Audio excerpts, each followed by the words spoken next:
I love the background. Thank you. Thank you. I'm a blue person, so most things are blue. And yellow as well, right? Yeah, as well. So, okay, well, welcome, actually. Thank you so much for taking the time this afternoon to do this webinar with me. I remember we were chatting recently a few weeks ago and said, we should actually share some of our insight and knowledge with our community. So thank you for being here with us. And as you know, I like to mix things up. I thought we would actually look at a book, it's just a quite old book, right? 2001, Good to Great. And the interesting thing is, with the current climate, I feel that this book could be relevant in some ways to see whether there are things which were written then which are still valid today. So I have actually put together some questions for you to actually see what's your point of view around good to great organizations are, which are technically those organizations which can drive sustainable returns for shareholders for a very long time. In the book, it was around 15 years. So first, let's have a little bit of an intro of Spiros. Sabine, thanks for having me. I wanted to say this, and we spoke many times before, and it's great that to be in your podcast and video. And it's let's rock and roll and give our best to try. Absolutely. At least from my side, you always do. So it's a great honor to be with you now. Thank you. So how long, give us a little bit of background on Spiros, because, I know you well, but a lot of people don't understand potentially your background, where you come from, your expertise in FinTech. How did they come about? Yeah. Your expertise in AI, blockchain, all those great things you are doing right now for us and our own businesses which are there. So my background is in the hedge fund business. I've been 20 years in the States. Now, many years back in Switzerland, where I was born and raised. I had my startups in America during the dot-com crash. So basically, I experienced both things, big billboards, great funding, and crashes. So, and after I left the hedge fund business, I was looking for new ventures, and I got into FinTech. At that point, it probably was not called FinTech, but one thing brought the other. It's always like for the startups, it's to be at the right place at the right time. You need this luck, but then you have to do your part. And I'm fortunate to be associated with great startups like WeFox, which is the biggest insurtech company in Europe, and other companies. And I'm a venture partner with Spark Labs in California. So, my space is FinTech, insurtech, and AI, and technology mixes anyway. All startups, I don't think any startups can afford not to mix all this kind of technology. You might not have to use blockchain, but probably at one point you will need to use AI. So, that's in a nutshell my background. People in the FinTech space know me, and the people who don't know me, it's easy to look me up. But I think I was fortunate enough to be at the right place at the right time and to work with fantastic startups, which gives me opportunities like today, speaking with you. You meet a lot of great people, and your life, it's like a startup. Your life evolves, and also eventually, if you're fortunate enough, you can use the skill sets you acquired to become who you want to be. When you look at those great businesses which you've seen out there, what do you learn from them? What are the things which inspire you the most from those amazing business? When you talk to the startups founders, it's amazing the fire they have inside. It's almost sometimes almost a little weird, because it's something you maybe have forgotten yourself, but they're hungry, they're a little passionate, and they believe to do things, and maybe with age you stop believing because you got your disappointments, and a lot of them they still have this strong vision, dreams that follow, and I think that's the key. It's like if they excite you, and if they have traction, then they might be onto something. But I think if they can excite you, probably they can excite investors, they can excite clients. But it's still, although we're in the technology business, I think it's still very much people's business. Yeah. When I was reviewing this book, Good to Great, I found some interesting quotes, and I'm going to go through, so 7 characteristics which were listed in the book, which I would like to actually test with you. Cool. So one of these topic, which was around leadership.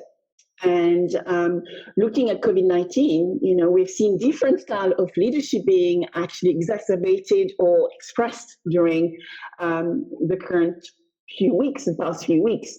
What have you seen displayed within the venture portfolio you are managing and those great companies which are talking to you all the time? I think the ones, of course, it's uncharted territory. I mean, now it's a little more chartered than before. But when it started, I think people got scared, but it also has a positive effect because basically what they did a lot, they circled the wagons. They said, okay, what can we do to survive? Once you realize that this COVID-19 pandemic evolves as it's evolving, and the lockdown, I think you were, the ones I spoke to, they were very much, of course, you didn't know what to do initially, but then you start to focus your business even more so in terms of what's needed. You need good leadership, in that time, because it's like leadership means also to be courageous and also to your people to show that we're going to get through this. And of course, then also look for the new opportunities, because all crises are not bad things always. I mean, they also ignite changes. And but I think if you were not lucky enough to have raised enough funds, or you don't have a business that provides enough money to survive, it's very scary now. But I think everyone suffers now. I don't know any startup that is not suffering. I mean, if you look at tech giants, not. I mean, if you look at the Amazons, the Googles, they've even benefited from this crisis because everything was online. But for the startups, they're not there yet, to be able. Yeah. And I think it might be a very good thing what's happening now, because the ones who will survive, they will take this experience in their business model for the future. Basically, do we have enough cash to survive? Is our business good enough to survive? Because this will happen now. Now it's COVID. Tomorrow is something different. So I think for the ones who survive, it's a very positive, painful, but a positive thing. Interesting enough, what we've seen out there as great companies which have been leveraging, their strategy around ecosystem economy to help others. We've seen in the economy worker market startups which gave, in my case, insurance. It would be great to hear what you've seen in your side around FinTech, which have provided insurance for free. They have connected gig worker with logistical and transportation network to allow them to find work. We have seen in health market telemedicine platforms being created, reshaped, health check provided online. A lot of innovation and very inspiring behaviors, like for example Spotify, and a lot of new Peloton customers exercising every day. So so very encouraging innovation coming out of this, right? What a good point. What WeFox did, they provided with WeFox Go a free service for brokers. It's not the whole app they have for brokers to manage their clients, but they provided something very quickly so people could do video conferencing and managing their clients, even brokers which haven't used technology in such a way yet. And I thought it was great because there was such a need, and they went very fast with the action to say, okay, we take a lighter version of ours and provide it for free. Of course, I think it's smart, it's good because there's a need, and it helps not only the brokers, indirectly it also will help the clients of their brokers. But every startup had different initiatives. I mean, there's only so much energy and efforts you can do. I mean, I don't think you can do, besides of your core business, a lot of charity things. But I think there's always time to do. There's always room for one good thing to do next to your core business to help the community, to help your industry, like we did with Refox Go. Yeah, and when Refox helping their core clients, the broker, how the brokers have responded to these great efforts. So, have they been able to be more productive? Have they been able to help their own customers? Do you have insight on that? Not in details, but I heard that I was told by the management that I don't know the numbers. That we would have to ask the management of Refox. But in a time where we didn't have all these things, people, I think a lot of those independent brokers responded to have this and providing to the customers who could not get out of the house to have not only a phone call, but something like this video conferencing and calendar and just things that were needed in these difficult times. But I can't tell you numbers now. I wish I could. I've just no worries. But I've just seen we have Paul Johnson here who has a question for you. Let me read that for you. So with COVID-19 situation, I'm starting up a new brand and which I aim to help to care for elderly people in the comfort of their own home. It's operating in the medtech and health tech markets. We have no funding at the moment and just completely blending our prototype and testing. Are you aware of any specialist firm being able to create, help out with our idea as we come out of the COVID-19 pandemic?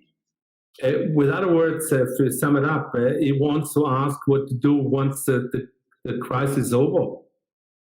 So first, once the crisis is over, do you think there are funds which can help, partly in the medtech and health sectors? I think the funds, they should go out already. Don't wait for the end of the crisis because we don't know how long the crisis will last. I think the initial shock has left. If we look at if I just looked at the chart of the recovery of FinTech and SureTech companies that are listed, it's like a V movement. So they recovered. So that's a very positive also for startups because the initial shock for investors, they will still look for great startups to invest. So don't wait for the crisis, I would tell him, don't wait for the crisis and to end, but go out as if you have a business model that will, a good one, it also will survive this. And go out now because there's money out there.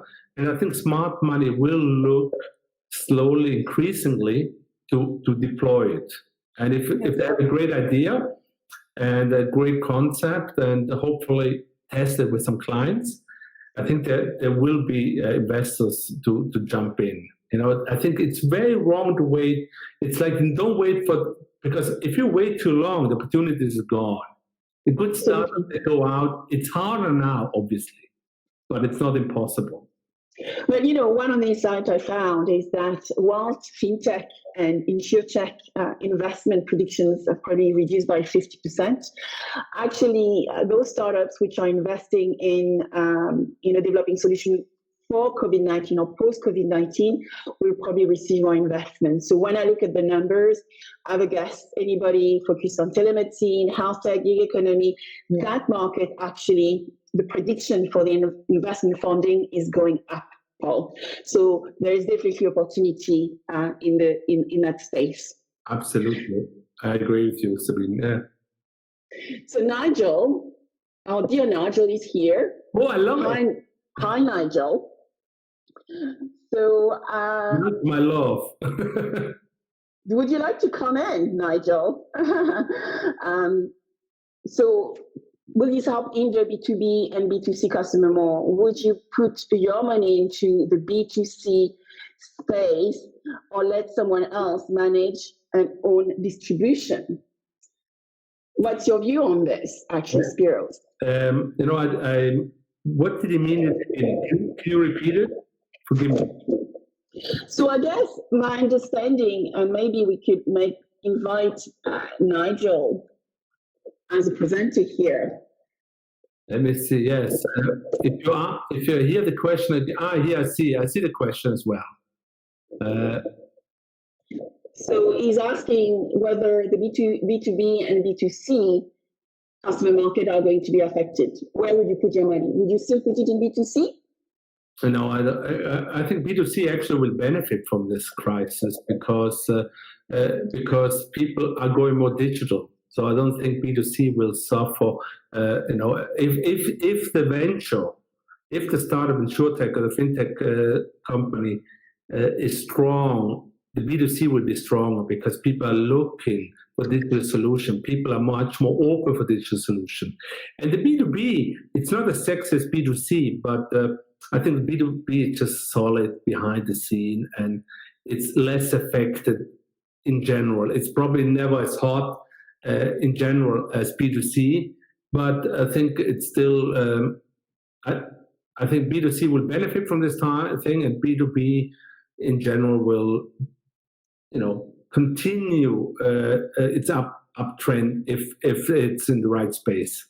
Yeah, and what I've seen from the insurtech space is that usually, a lot of the startups coming in is around distribution, so enabling that customer experience and supporting the insurance sector access new customer space. Particularly, when you start talking about the protection gap, there is probably 25% of the market out there which has been untouched, and that's where insurers will want to create new product and service.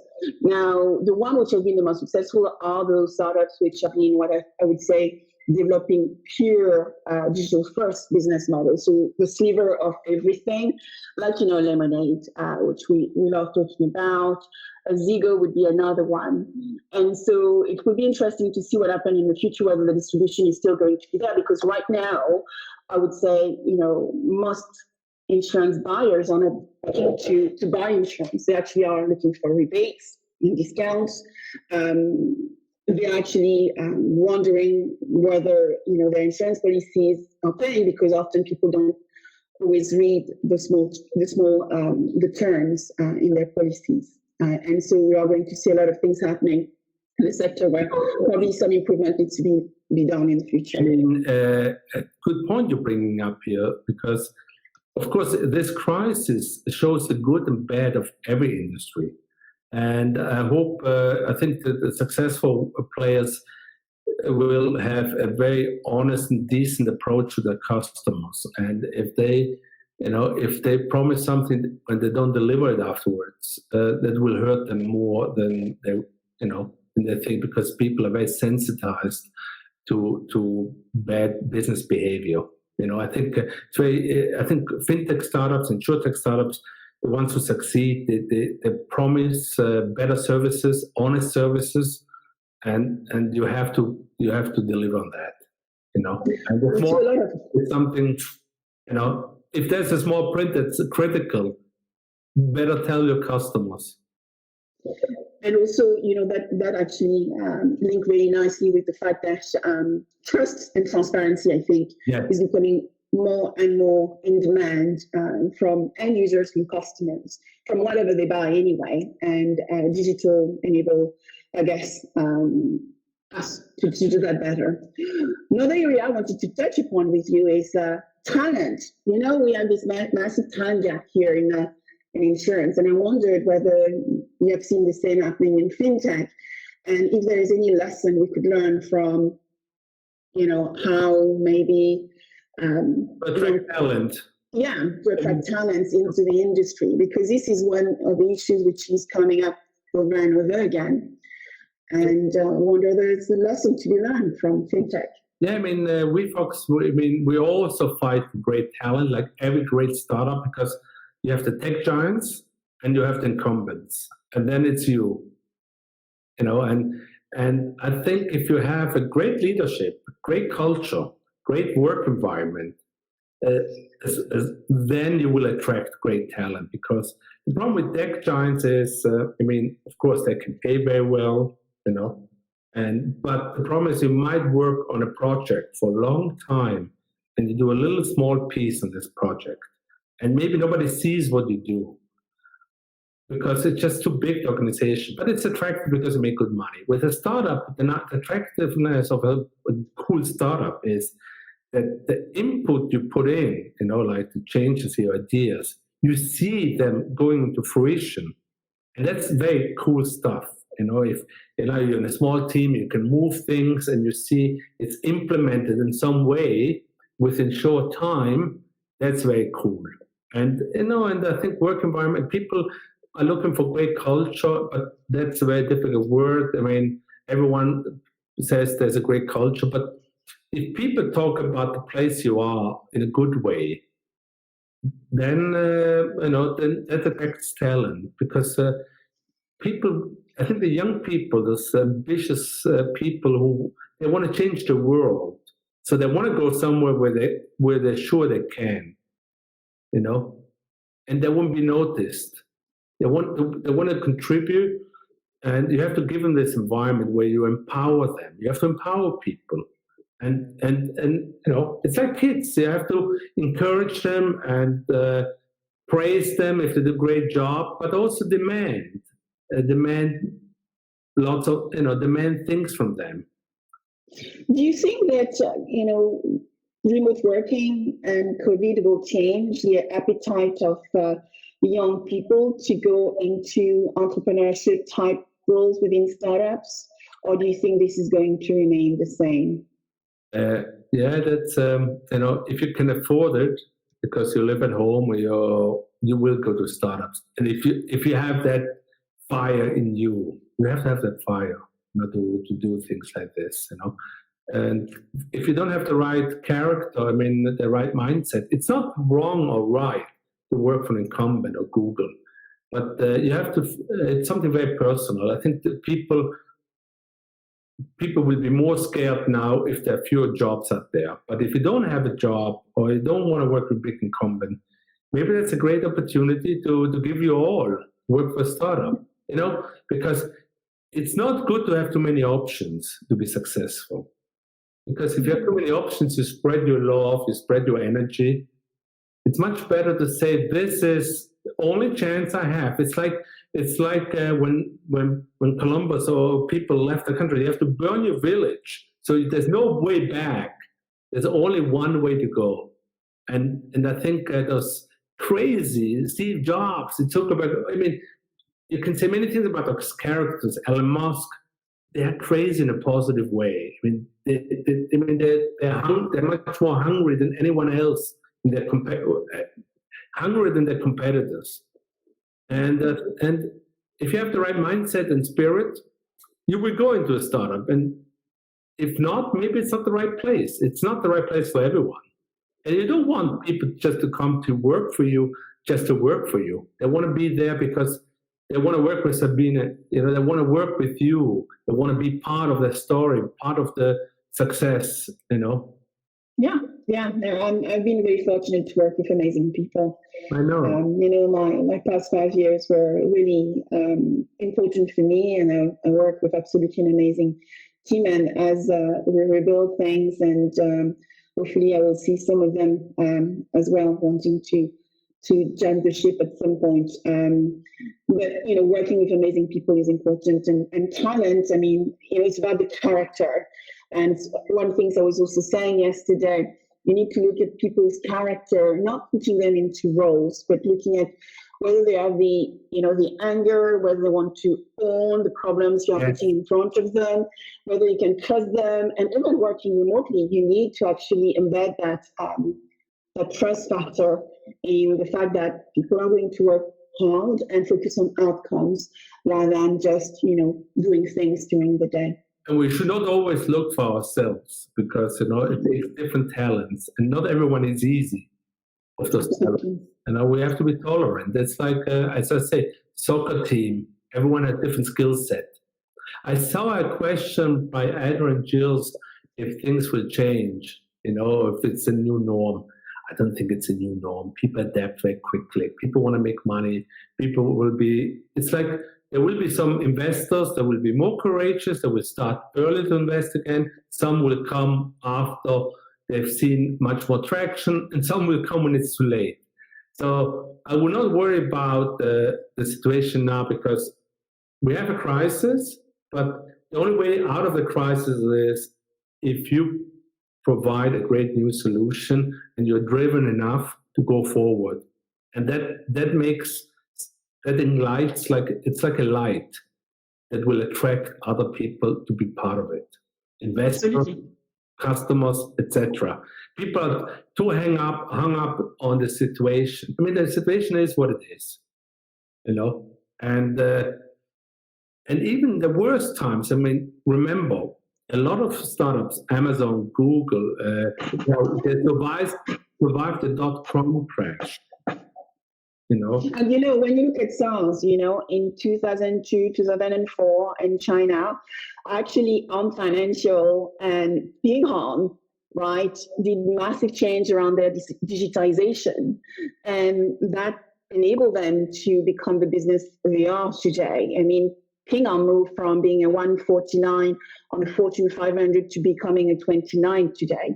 So we need to remember that often opportunities occur from a crisis. Another thing I want to say to Adrian is that right now what we see is, for sure, a lot of insurers are focusing on operational efficiency and operational resilience, is trying to make sure they are testing their business model and everything works perfectly. Some of them are already drawing roadmap for investing in young businesses, which address a series of areas which are really core for their business of tomorrow. So I think we just need to give them a little bit of time to come out of this, but there are already questions currently being asked around future area of investment, like sustainability and climate change, like emerging risks. I mean, what pandemic has done is we realize we need to prepare for a series of emerging things like cybersecurity, right, Spiros, which is now us working from home means that we have new risk emerging. So investments are going to be released for sure.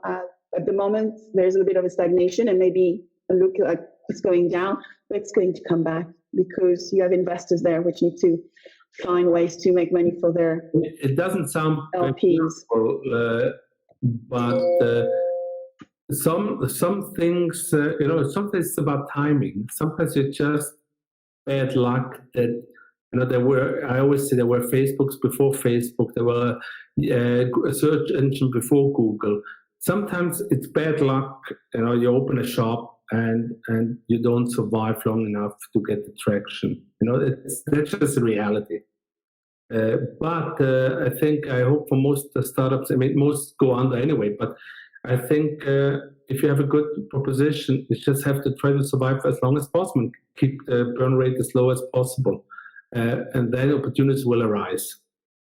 Can I ask you, actually, when you look at the traits, you have a portfolio of interesting startups, right? You're working with very amazing companies. When you summarize what are the traits which make those companies good tech venture or great tech ventures, what would be the 2 or 3 things you think founders need to keep in mind when they are building an idea into a successful business? As strange as I think, there are exceptions, but it's not about money. I think those startup founders of course, there are people who are very much focused on the money, but I think they're really focused on making a dent in the universe, to be from founders to the guy who programs stuff, to really do something special that sticks out, and working 7 days a week. This is not a 5 to 9 job. And I think they also survived some crisis. They're women and men that have a team around them that supports each other. during difficult times, because I don't believe that anyone didn't have moments of doubt during this crisis. Will we survive? Will people need what we offer? But I think this strong vision and dream to make it, that keeps you through, that makes you survive. You have experience like me around accelerators and contests and hackathon and all those things. Anand is asking us here, how can you meet big tech and companies you want to work with when, a lot of things out there is around that pitch contests, this accelerator type program, when actually you have a solution and you want the solution to be in front of the organizations that are the most suited for it. Those accelerators were like F10, for instance, or accelerators you experienced, or other ones. They already have a lot of good network, of potential clients, potential investors, potential partners. And I think if you stick out within an accelerator, they will find you, because we're all looking for great solutions. If I put you correctly, because. But take an accelerator not as something, if you fall back and say an accelerator will do the job for me, that's wrong. I think they will make the match, but you have to show that you're so exceptional that you don't even need almost accelerator, but you take advantage of the network, you take advantage of the great advice they give you, the coaching. But other than that, don't take it as something that will help you grow your business per se. You should be able to try to grow your business regardless of accelerator. An accelerator, a good one, will of course support when it sees a startup and founders that are hungry and they have a good concept to match with other good partners. Yeah, and what we've seen, it's about problem to solutions, right? So it's not just having a platform, it has to be aligned to the problems which an organization is facing and really understanding their agenda. Often the startups which came through the accelerators, my goal has been to help them build sustainable business model. But first, the question is, what problems are you trying to solve? And, if you want to be in insurance, let's start reading annual reports. I would make them read annual reports to actually understand what the insurance companies were looking for, right? And so often, it's about making sure there is this alignment, not just thinking that every ideas are going to be successful. It is actually understanding what the customer needs are. It's not the way of solution looking for problem. Absolutely. Which, takes me with this eloquent question is, technology should always be seen as an accelerant of growth, right? It's a mean to an end. And so I know you're an expert around AI and blockchain and a lot of those different topics which are there. And I wanted to talk with you about maybe some of those use cases you think are going to become some of the most important areas that in industry we are in, we'll start looking into a bit more in detail. We've seen with blockchain, China policy putting it's part of their efforts to push blockchain technology, but you get also a wrong picture because every company in China puts the word blockchain in, so it's a little we're still early. I think the real success story of blockchain so far is cryptocurrencies. So far, really use cases. And I believe though blockchain will play a part for truth validations like deep fake, so you see or fake news. There will be a lot of good use cases for elections to make sure that that it's not manipulated. But I still believe we're still early. But great people working on it, and great things will happen. But maybe it's overpromised. Blockchain, we'll find out. But I think when it comes to digital currencies, we see, it's real use case, and it's getting strong and strong. I mean, people adapting more to digital currencies, more and more people, more institutional money goes into the space, and I see more going to digital currencies and crypto than going into blockchain efforts. But at the end, we'll find out, and we're still early, It's like when we give up on blockchain, that's when we really will see a great solution for blockchain technology. But AI is everywhere. I mean, from recommendation engines to personalization of your offerings, AI will be. I don't think any startup will be able to work without AI. I mean, not in the insurance space with all this big data we have, or in any space. If you want to scale your business, you will use AI. But even there, we are still early. I mean, we see some nice solutions, but it's still, people put too much effort to a certain technology. And I always say, I mentioned it many times before, it's like cooking. It's just an ingredient. Sometimes you use more of it, maybe because it's fitting. Maybe you use a little less. At the end, it has to taste good. At the end, the solution you're offering has to bring value. And if you use blockchain, the better. But I wouldn't put so much effort on one technology. It's like use whatever it's useful. I mean, in one company, I'm involved in MediaStalker, which does find illegal uploads of live events within minutes. Of course, we use AI, machine learning, because we will not be able to find it so quickly, illegal content on TikTok, on YouTube, etc., and take it down within minutes. Mm-hmm. But I don't see, it's not a necessity everywhere. And I can't, but it's just everywhere. It's maybe it's not a satisfying answer, but people like to get this defined answers. But life is not about defined answers. Life is like success is like a moving target. We know the direction, and we try things, and things that are successful on the way we use more. I mean, one thing which I always find fascinating between you and Andy, who actually collaborate a lot on Twitter around that topic of AI, is ethical AI. How do we make sure that we include enough views so that what we are building is right, which entail diversity and inclusion as well as part of the building of some of those algorithms.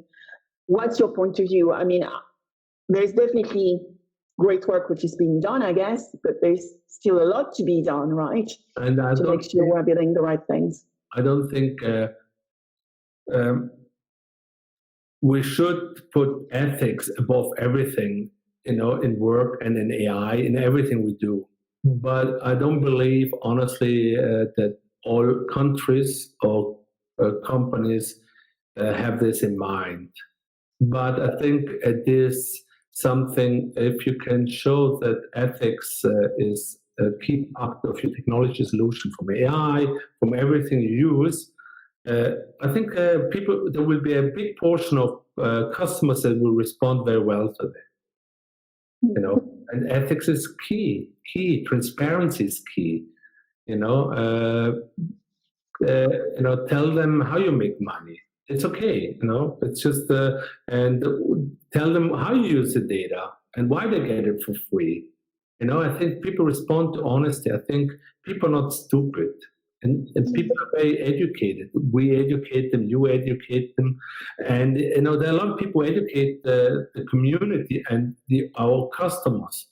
So I think try to be transparent and ethical as much as you can, because that's a big differentiator, a positive one. We have Gabriel for another question for you.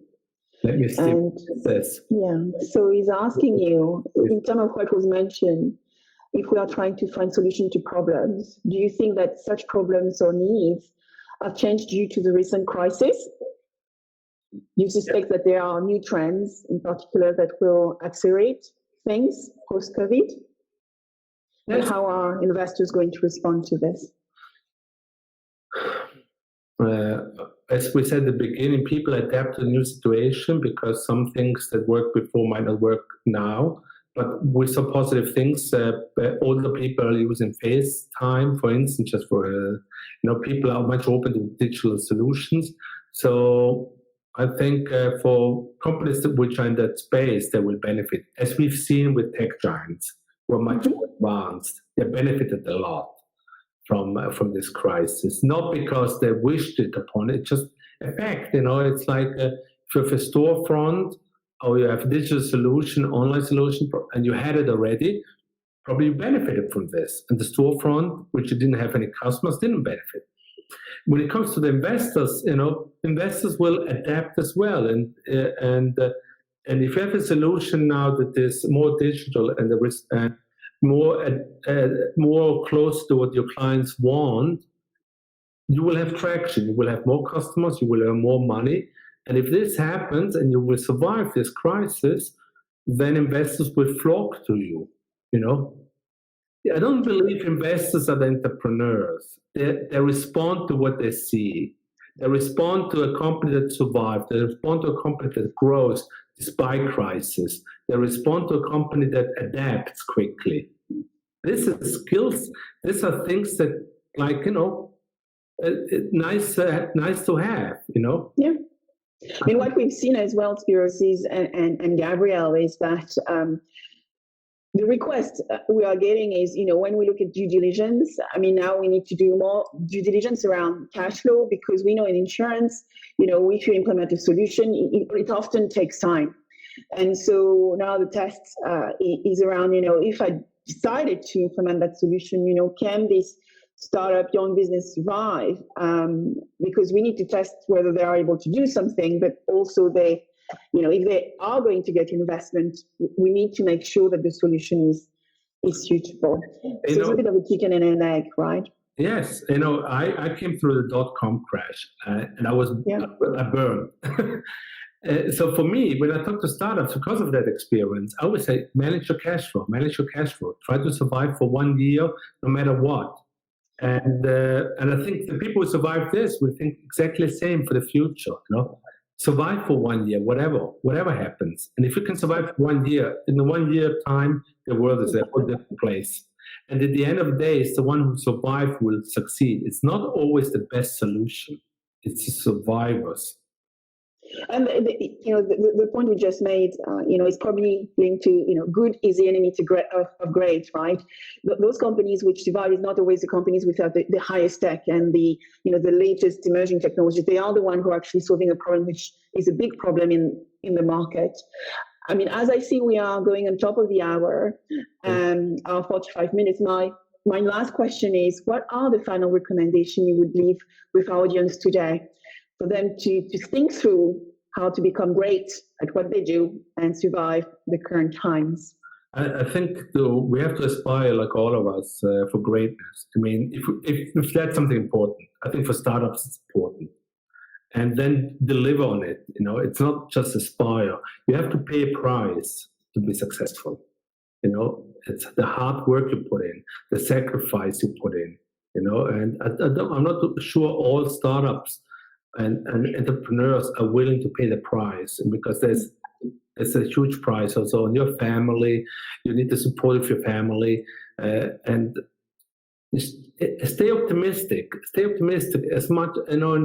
And if you can't do it yourself, surround yourself with people that give you a positive vibe despite the crisis we're in.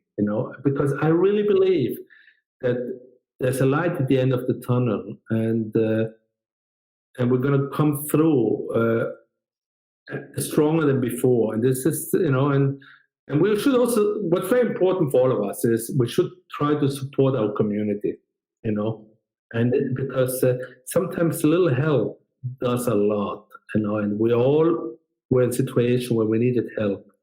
So I think all the people listen, if we do something in our startup community to support people beyond economic value, for us, but for them, that's lasting, and Absolutely. that I get almost goosebumps, but I'm very personal this thing. But I think that I have to remind myself always, and by saying it now, I hope that I remind myself more often to do this. But I think there will be a lot of survivors here and a lot of great solutions out there. It must be. Yes. It must be. So, well, Spiros, thank you so much for your time and sharing your insight on what great tech ventures are doing based on the Good to Great review that I was making the past few days. But in conclusion, we want leaders, and those leaders need to have a little bit of humility, right, to build a great team, and they need to surround themselves with great people, with great character. And compassion, indeed. They have to have this ownership mindset, right, to actually survive the current times. I feel as well, from what I heard from you, adaptability will have to be there. The cash flow commentary, the developing solutions which are targeted to problems. Technology is great, but actually technology is not everything, right? Fit into that adaptability. And being optimistic, we need to help each other, right? We need to think about the good we can do out there for the young businesses and helping them survive the current crisis, and maybe find those investors who are prepared to invest today. And if you're really passionate, people will flock to you as an investor because, the enthusiasm you have that will reflect on the investor more than the numbers, more than, that's the first thing that makes it like feeling, I want to speak to the person. I want to speak to this team, and maybe they're missing something, maybe the money, whatever. But that's out there if they have the rest. I mean, 1 billion has been invested in insurtechs, right? There's probably 15, 20 insurtechs in the first quarter of this year which have received investments. So investments are going in, right? And good money. Good money as well. And good money, good rounds, indeed. Well, thank you, everyone. Thank you for your time. Thank you, Spiros, for being with us. Thank you for all your questions. And we look forward to having our next webinars, talking to other experts in the industry, sharing their views. Thank you very much for having me. Pleasure. Bye, everyone.